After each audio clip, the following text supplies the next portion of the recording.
Are you building a legacy of health or a legacy of sickness? See, so many people walk around and they say, heart disease runs in my family, or diabetes runs in my family. These are diseases of lifestyle.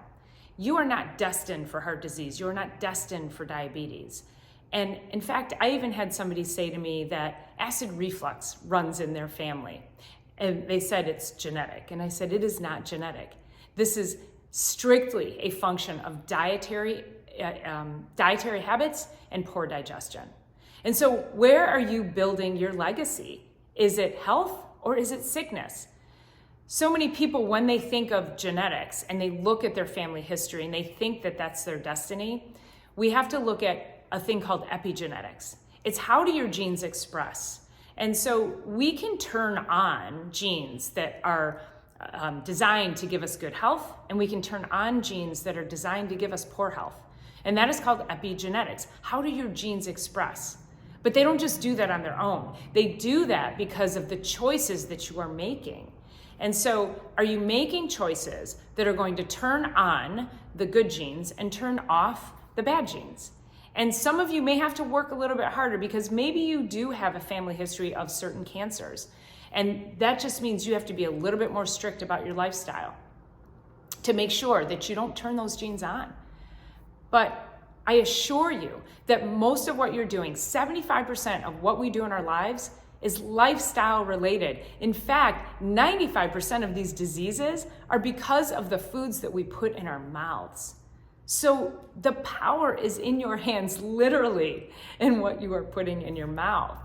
So I want to ask you again, are you creating a lifestyle or a legacy of disease or a legacy of health? What are you doing with your children? Are your children following suit in how you're feeding them? And are you exercising? And the attitude, your mental and emotional headspace. Are you happy generally? Are you optimistic? Or are you somebody who's very pessimistic and critical?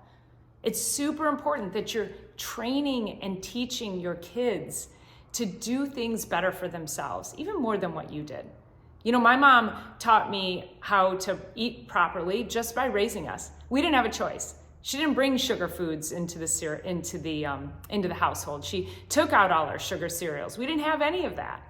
And as a result, she knew she was building a foundation for us. She was building a legacy that put me here to help talk to you about how to create your own legacy of health and wellness for your own family. Because for the first time in history, our kids, the generation below us, my daughter's generation, they will not have the lifespan that my generation does because of how we are living, because of the chronic diseases that we are experiencing today as a society.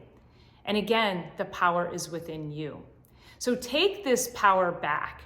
I want you to go into this next year thinking about your children, thinking about the path that you can create, that maybe you create a path so positive and so healthy for your kids that they end up walking on a path to stand here and help impact the world, much like I am, much like my mother created for me.